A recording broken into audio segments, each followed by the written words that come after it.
যার টাকা নেই সে ভগবানকে ডাকছে, আমায় টাকা দাও হে মাছি। যার টাকা নেই সে ভগবানকে ডাকছে, যার টাকা আছে সে তো টাকা বাথরুমে রেখে দিয়ে জেলে গিয়ে বসে আছে, সেও ভগবানকে ডাকছে, আমাকে জেল থেকে ছাড়ি দাও। ভগবান বলে আমি কোন দিকে যাই, আমি তো চিন্তায় পড়ে গেছি।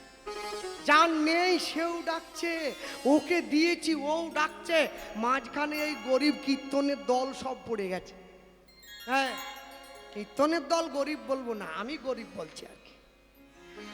হ্যাঁ, আমরা আর ভগবানকে বলি তুমি একটু আমাদেরকে টানে রাখবে, কেন টানে রাখলে তোমার দিকে টান থাকবে।